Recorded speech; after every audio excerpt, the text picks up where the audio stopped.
안식의 축복으로 충만하게 임해 주시기를 간절히 소망합니다. 오늘 함께 살펴볼 말씀의 제목은 이르러 애워 쌓더니입니다. 둘째 주입니다.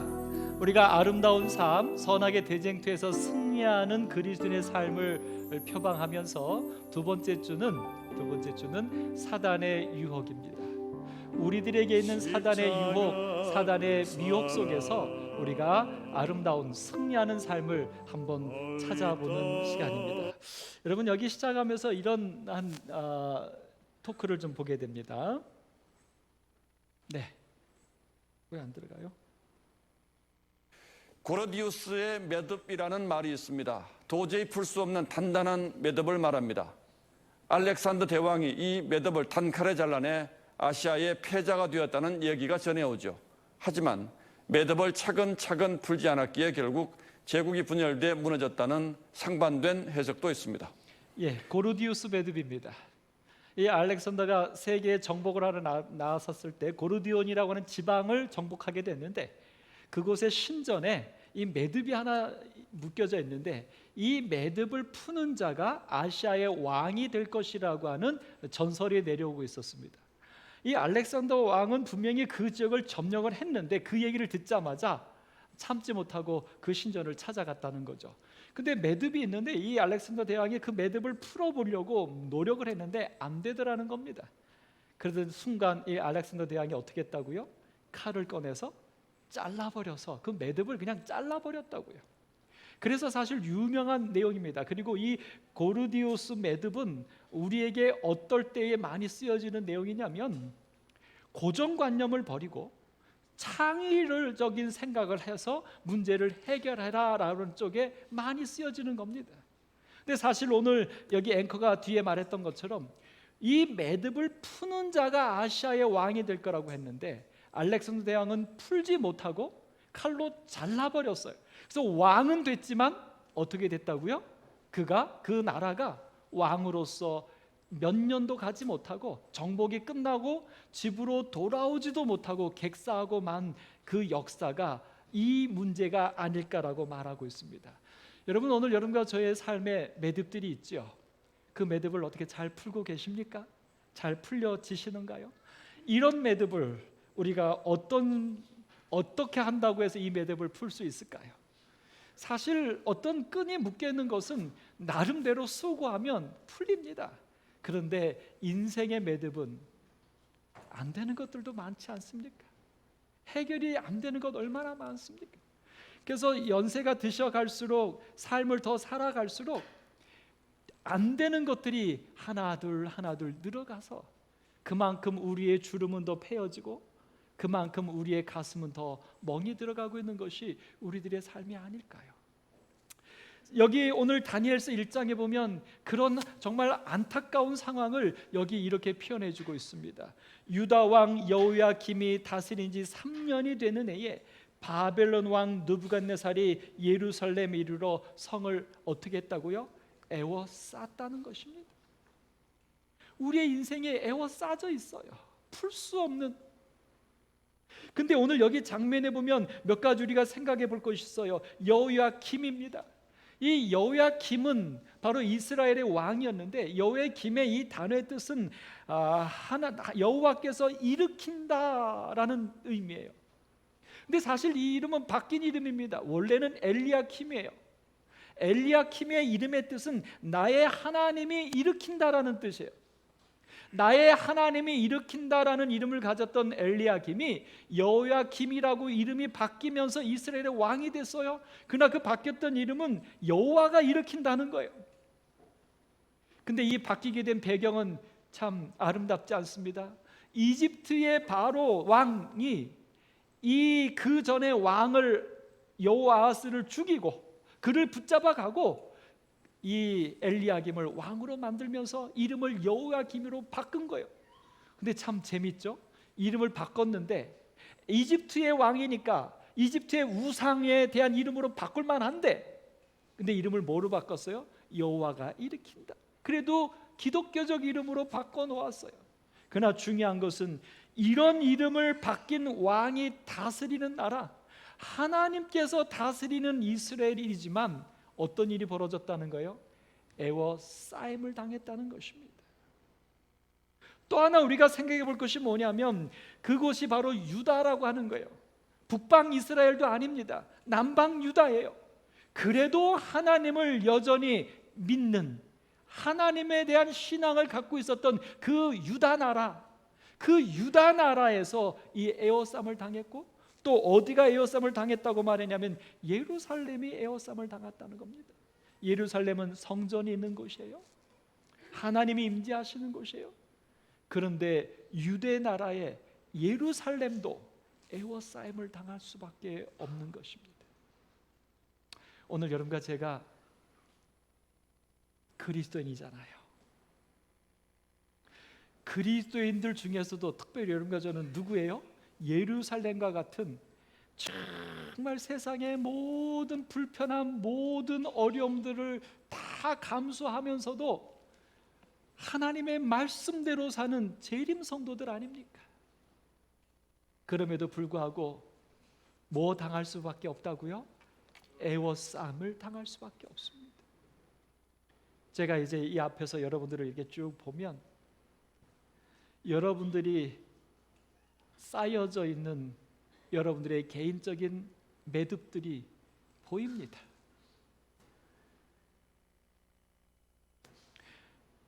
제가 한 분 한 분 다 매듭을 얘기해 볼까요? 안 되죠. 여러분의 개인 사니까.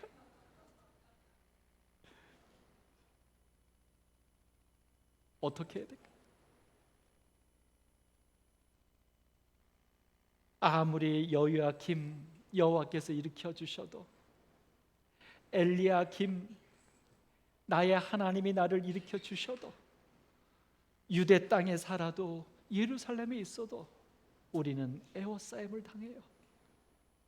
그래서 아파요.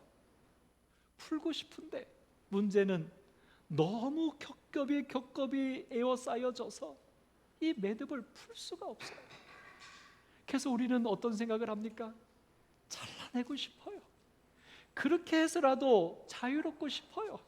왜냐하면 이 애워싸여짐이 너무 힘들고 버거우니까. 하나님께서 여러분과 저에게 이 애워싸임 속에서도 살아갈 수 있는 힘을 주시기를 기도합니다.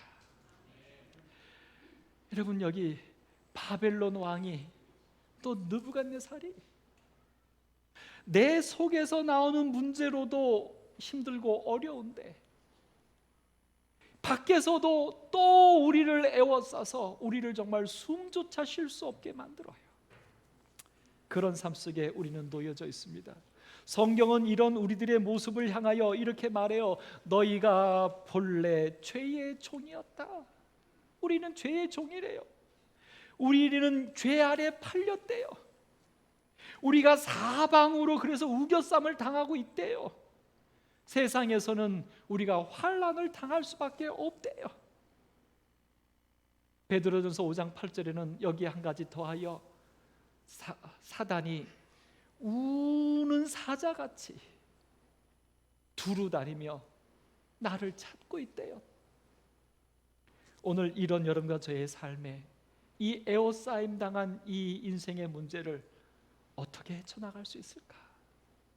분명히 사단은 존재하고 사단의 미혹과 사단의 올무는 우리들을 감싸고 있는데 이 속에서 우리는 어떻게 이겨낼 수 있을까? 아름다운 삶을 살 수 있을까? 오늘 여기 다니엘서 1장에서 그 사단의 유혹 가운데서, 미혹 가운데서, 우리의 인생에 풀 수 없는 매듭 가운데서 우리가 풀어나갈 수 있는 그 비결을 좀 찾아보려고 무진 노력해 보았습니다. 여러분, 다니엘서 1장의 사건들은 우리가 너무나 잘 아는 이야기입니다. 저도 이 부분의 가지고 말씀을 여러 번 많이 했습니다. 근데 작년 12월 11월 달에 오늘 이제 이 안식일에 이 말씀을 사단의 유혹이란 관점에서 이 본문을 가지고 사단의 유혹이 있지만 우리는 승리할 수 있다라는 말씀을 좀 드리려고 본문을 정하고서는 계속 고민을 했습니다. 이 속에서 어떤 비결이 있을까? 정말 어제 우리 부목사님이, 제 목사님이 말씀을 연구할 때에 마음을 가지고 깊이 생각하라고 했는데 그렇게 여러 달을 여러 시간을 고민하면서 마음속에서 정말 하나님의 성령의 간구하심을 소망하면서 이 말씀을 고민했습니다. 여기 2절에 이런 장면이 나오지요. 주께서 유다 왕 여호야김과 하나님의 전 그릇 얼마를 그의 손에 넘기심에 그가 그것을 가지고 신할 땅 자기 신들의 신전에 가져다가 그 신들의 보물 창고에 두었더라. 뭐 당연한 얘기입니다. 옛날에 나라와 나라가 전쟁을 하면 이긴 나라가 진 나라에 좋은 귀중한 것들을 다 빼앗아 가는 것 당연합니다.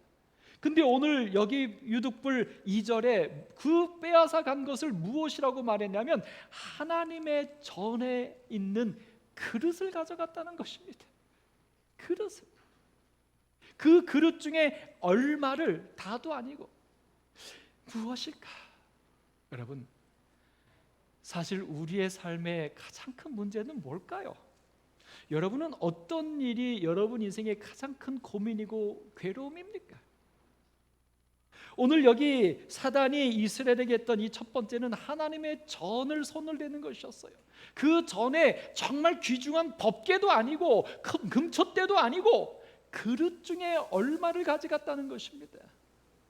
여러분, 하나님의 전은 신앙을 얘기합니다.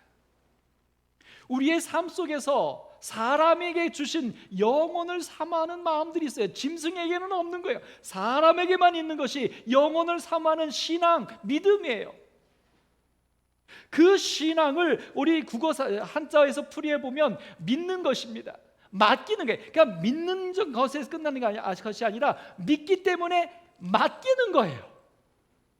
그게 신자예요. 그 다음에 앙자는 뭐냐면 우러러 보는 거예요. 경모하는 거예요. 의지하는 거예요. 그러니까 나를 맡겨서 의지하는 게 신앙이에요. 그게 하나님이죠. 우리 그리스도에는 하나님께 그렇게 하는 거예요.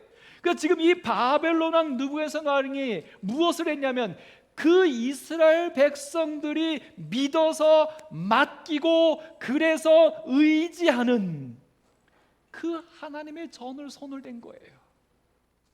여러분과 신앙을 손을 댄다는 것입니다. 그것도 가장 중요한 법궤를 손을 대는 게 아니라 성소를 손을 대는 게 아니라 그 성전 안에 아주 어떻게 보면 뭐 그냥 넘어갈 수 있을 만한 그릇을 손을 대요. 그것도 일부만. 오늘 여러분과 저의 삶에 우리에게 맡겨서 의지하게 되는 신앙의 그릇 같은 일부분을 사단은 손을 댑니다. 옮깁니다. 그것에 내 믿음을 빼앗아요. 신뢰할 수 없게 해요. 사단의 유혹은, 사단의 미혹은 거기서부터 시작합니다. 여러분, 지금까지 여러분 신앙생활 하시면서 재림기 신앙을 받아들인 이후에 하나님이 거짓이라고 부인해 보신 적이 있습니까? 여러분 삶에서 제7일 안식일 예수 재림교회가 가르치는 성경의 교리들이 틀렸다라고 여러분 버려본 적이 있습니까? 아니에요. 재림교회가 거짓이라고 여러분 고민해 본 적이 있습니까? 아니에요. 근데 뭐는 좀 해보셨습니까? 여러분, 신앙의 어떤 그릇들은 여러분 빼앗겨 보셨습니까? 이런 거 있잖아요. 목사님에 대해서 실망하는 거, 장로님에 대해서 실망하는 거, 성도에 대해서 실망하는 거, 교회가 어떤 일을 결정한 것에 대해서 실망하는 거. 그래서 우리의 마음이 어때요? 조금씩 신앙, 믿음으로 맡기고 의지하는 것이 점점 하나님에게서, 하나님의 성전에서 조금씩 물러나고 있지 않나요? 여러분 예전에 처음 신앙생활 하실 때 여러분은 어떻게 하셨습니까? 목사님이 말씀하시면, 교회가 그렇게 하자고 하면 묻지도 따지지도 않고 순종하는 것이 여러분의 모습 아니었나요? 근데 어느 순간부터 우리는 하나씩 따져보기 시작합니다. 계산해보기 시작합니다. 확인해 보기 시작합니다. 그리고 우리의 마음 가운데 남아갑니다. 그때는 그랬어, 그거는 틀렸어, 그거는 저랬어. 그러면서 여러분, 그 판단은 옳습니다. 그러나 그러면서 우리 속에 무엇이 점점 희박해집니까? 신앙. 전적으로 나의 모든 것을 맡기고 의지하는, 그것은 점점 약해져 가고 있지는 않으십니까? 사단이 법궤를 옮겨버리는 게 아니에요. 성소를 무너뜨리는 게 아니에요. 자그마한 것부터 하나님에 대한 의지하고 전적으로 맡기는 우리의 생각과 우리의 삶을 흔드는 것입니다. 여러분, 두 번째, 여기 3절과 4절에 보면 어떤 일을 바벨론 왕 느부갓네살이 벌이냐면 그 이스라엘의 능력 있는 젊은이들을 데리고 갑니다. 그리고서는 그들을 죽이는 게 아니라, 그들을 핍박하는 게 아니라 그들에게 갈대아 사람의 학문과 언어를 가르칩니다. 갈대아, 바벨론의 학문과 언어를 가르칩니다. 사실 이 사람들은 어떤 학문과 언어를 배운 사람들이냐면 유대 나라의 학문과 언어를 배운 사람들이에요. 유대 나라의 학문과 언어는 하나님 안에서 하나님 중심으로 이루어진 지식이요, 정보요, 문화요, 삶이었어요. 그런 이 이스라엘 젊은이들에게 하나님이 빠진 갈대아의 학문과 언어를 가르치는 것입니다. 가치입니다. 가치관입니다. 오늘 제가 이 1년 동안 금요일 저녁마다 여러분들에게 이야기하고 있는 그 가치관, 성경적 가치관이에요. 오늘 여기 가치는 이렇게 국어사전에서 말해요. 사물이 지니고 있는 쓸모. 결국 우리들의 존재도 세상적인 갈대아 학문 속에서의 사람의 존재와 유대의 학문, 하나님의 관점 속에서의 사람의 존재의 가치가 다른 것입니다.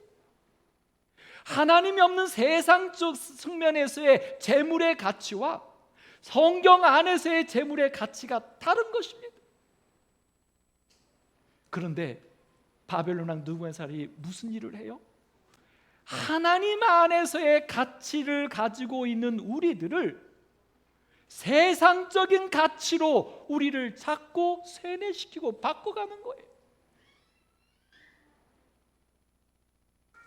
여러분, 오늘 우리들 속에 그런 일들이 살금살금 있지 않습니까?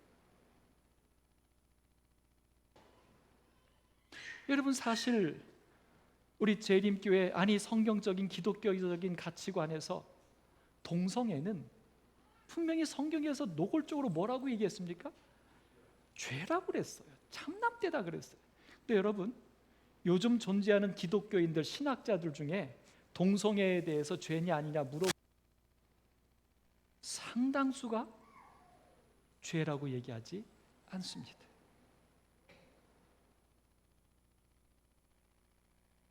심각합니다.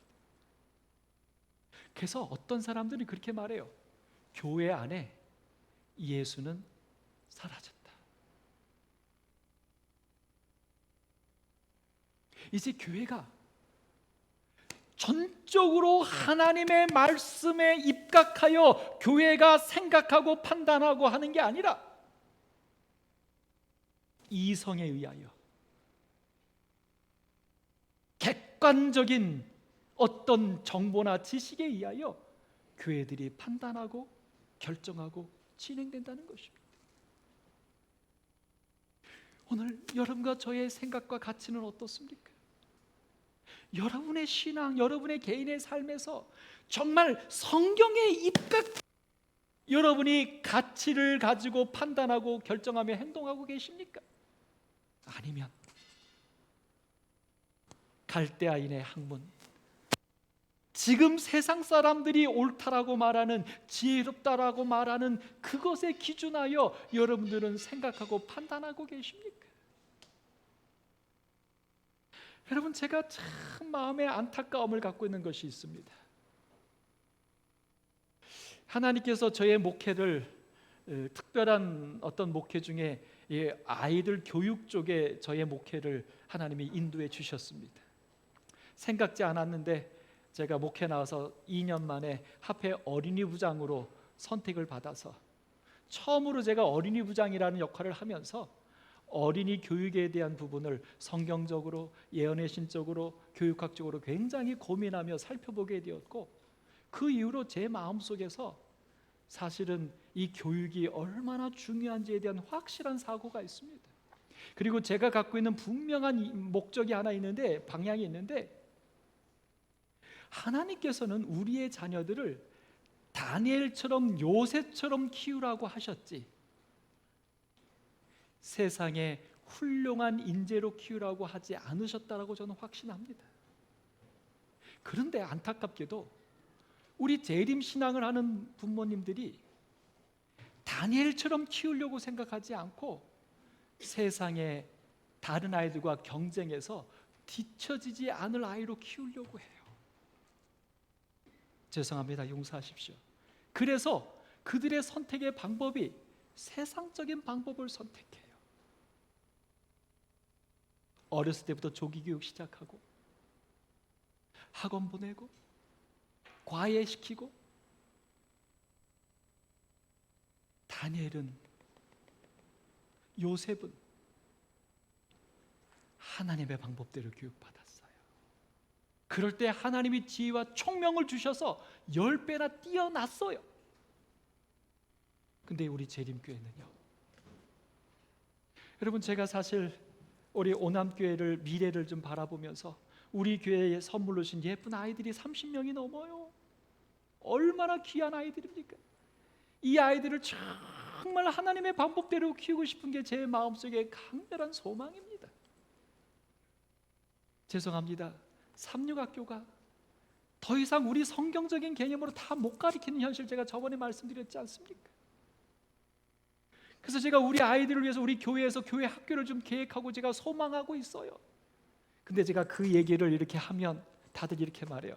목사님, 요즘 부모들이 어떤 부모인데 교회에서 뭐 한다고 해서 애들 안 보내요. 가장 좋은데, 가장 훌륭한데 그곳을 찾아가지 교회에서 한다고 해서 아이 감사합니다 하고 애들 안 보내요. 그러니 목사님 생각은요, 그거는 그냥 생각일 뿐이에요. 앞으로 저한테 그런 얘기 하지 마십시오. 저 그런 말씀하시는 분 보면 한 대 주워받고 싶어요. 왜 교회가 하면 세상보다 처집니까? 그 기본 발상이 틀린 거 아니에요? 교회가 하니까 어떻게 해야 돼요? 세상 어느 누구보다도 더 확실하게, 더 분명하게, 더 퀄리티 있게 아이들에게 해주면 될 거 아닙니까?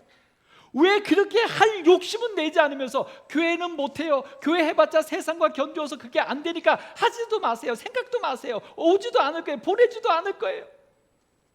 아니, 언제부터 교회가 세상보다 핫질이 됐습니까? 언제 하나님이 세상의 사단보다 핫질이 됐습니까? 성도 여러분이시오, 오늘 여러분과 저의 가치가 어디 있습니까? 사단은 우리의 가치를 흔듭니다.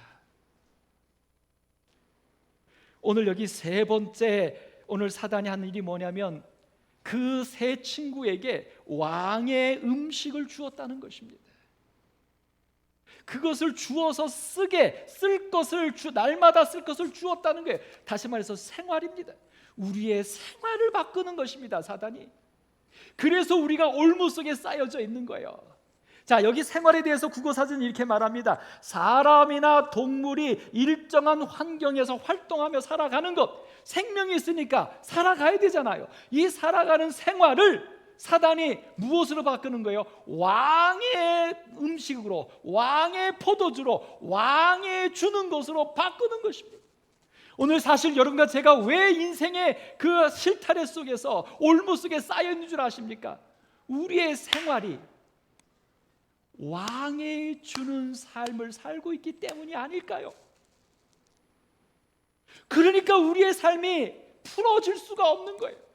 오늘 여기 사단이 했던 이 세 가지, 바로 뭐예요? 우리의 믿는 바, 우리의 의지하는 바를 하나님에게서 옮겨가고 있고, 우리가 갖고 있는 삶의 가치, 그 가치가 하나님 중심에서 하나님이 없는 세상 중심으로 바뀌어가고, 우리의 생활이 하나님이 없는 그저 그냥 일상으로 가고 있을 때, 이 세 가지가 우리에게 주어질 때, 이 세 가지 속에서 우리가 살아가니까 우리의 삶이 어떻게 돼요? 영원히 풀 수 없는 난제 속에서 고통하고 있는 거예요. 그런 삶을 살면서 우리는 무엇을 소망해요? 하늘나라를 소망해요. 여러분 생각해 보십시오. 나는 지금 하나님과 관계없는 그 신앙과 가치와 생활을 하면서 하늘나라 가겠대. 하나님 나와 도와달래. 하나님 삶을 살겠대. 그러니 이것은 난제지요. 해결할 수가 없지요. 사랑하는 성도 여러분, 오늘 이 세 가지를 이렇게 풀어봅니다.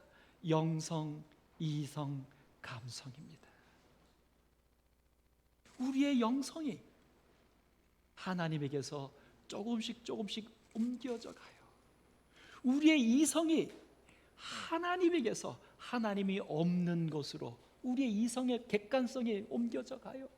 우리의 감성이 하나님 안에서 느끼는 게 아니라 하나님 없는 것에서 우리가 행복하려고 하고 편안하려고 해요. 여러분, 이것이 바뀌지 않는 한, 여기 이 문제를 해결하지 않는 한, 오늘 우리의 인생의 문제는 해결될 수 없을 것입니다. 오늘 여기에 대하여 분명히 요한은 우리에게 요한일서 2장 16절에 중요한 말씀을 주고 있어요. 이는 세상에 있는 모든 것이, 우리가 세상에 사는 것은 우리가 세상의 복잡한 실타래 속에서, 난제 속에서 이렇게 고민하고 고통하고 에워싸 살 수밖에 없는 것은 이 육신의 정욕과 안목의 정욕과 이생의 자랑 때문이라고요. 이 세 가지 때문에 우리가 이 인생의 난제 속에서 고통하고 허덕이고 있는 거예요. 이 세 가지의 난제는 분명히 말합니다. 아버지께로부터 온 것이 아니요 세상으로부터 온 것이라고요.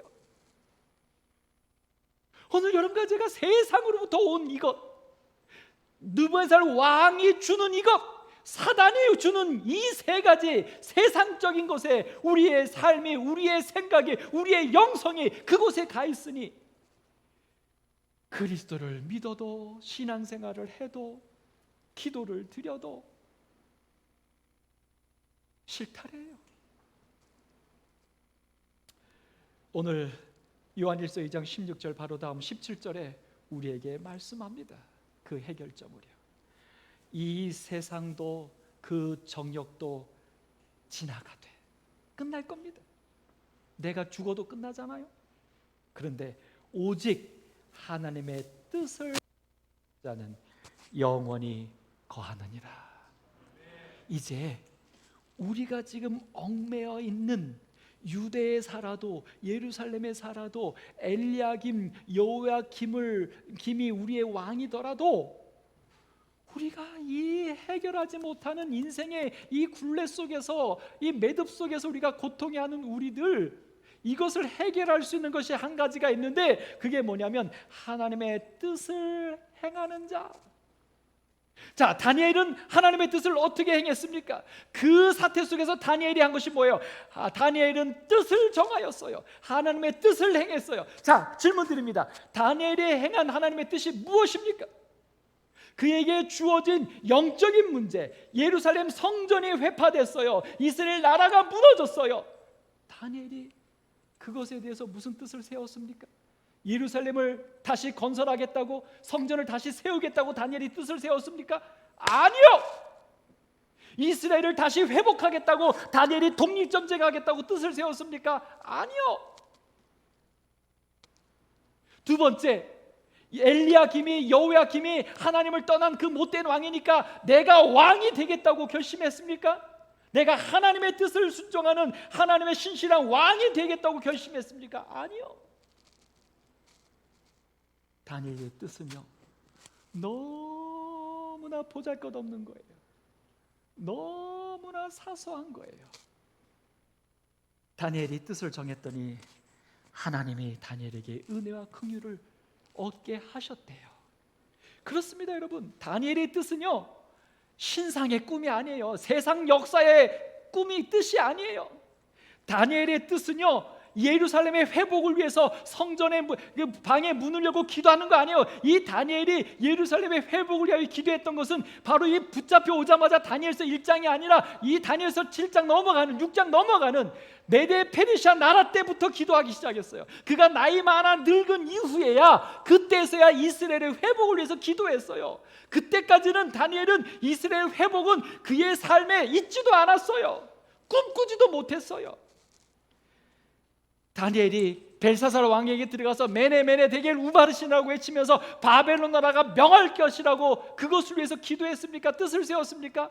우리 이스라엘을 멸망시킨 바벨론 나라를 멸망시켜 주옵소서라고 다니엘이 뜻을 세웠습니까? 아니요. 다니엘이 사자굴에 들어갈 때 사자의 입을 막아서 나를 구원해달라고 기도했습니까? 아니, 이 다니엘서 1장이었어요. 포로로 잡혀왔을 때 내가 포로로 잡혀왔지만 하나님 나를 지켜주옵소서라고 기도했습니까? 아니요. 다니엘은 자신의 운명을 위한 기도도 하지 않았습니다. 다니엘은 이스라엘의 회복을 꿈꾸며 뜻을 세우지도 않았습니다. 다니엘은 자기가 왕이 된다거나 세상의 역사가 하나님의 뜻대로 이루어지기를 기도하는 선지자의 기도도 하지 못했습니다. 다니엘이 처음에 뜻을 세웠던 것은 무엇이었냐면, 왕의 음식과 그가 마시는 포도주로 나를 더럽히지 아니하리라.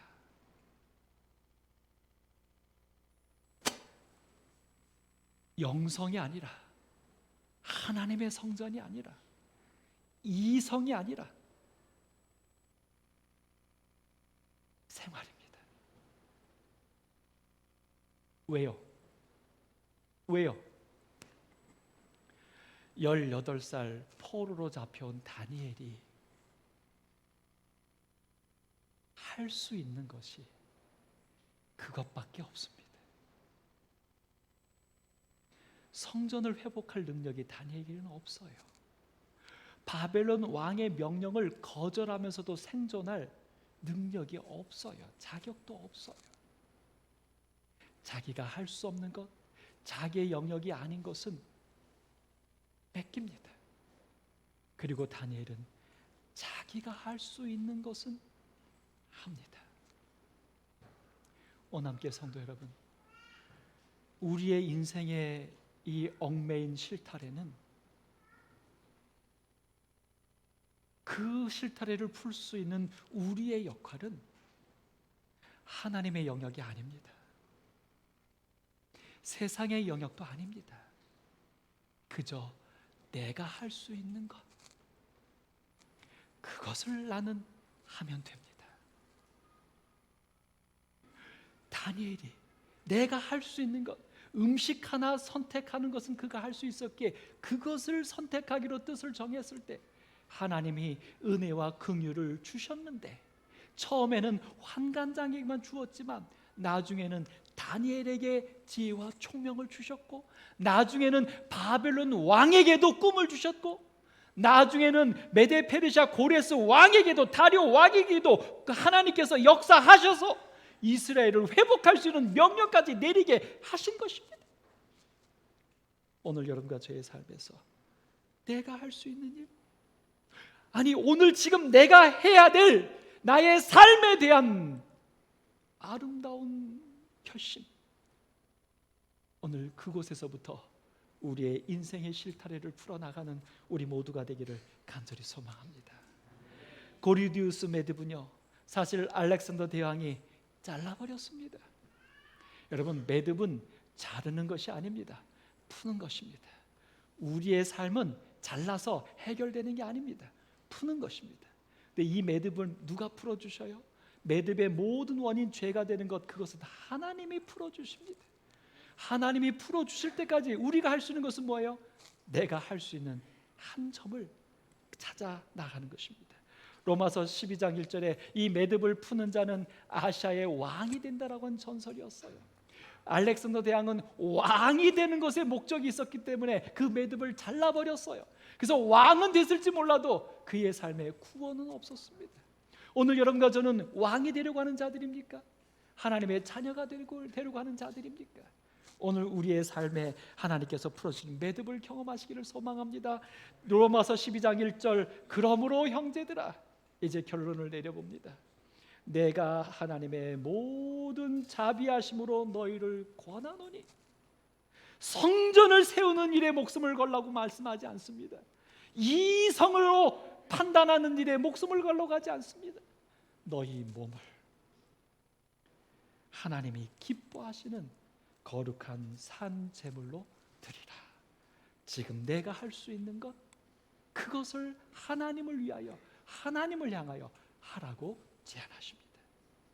오늘 이 작은 시작이 하나님이 우리를 구원으로, 승리로 인도하시는 큰 역사가 되기를 바라면서 말씀을 마치겠습니다.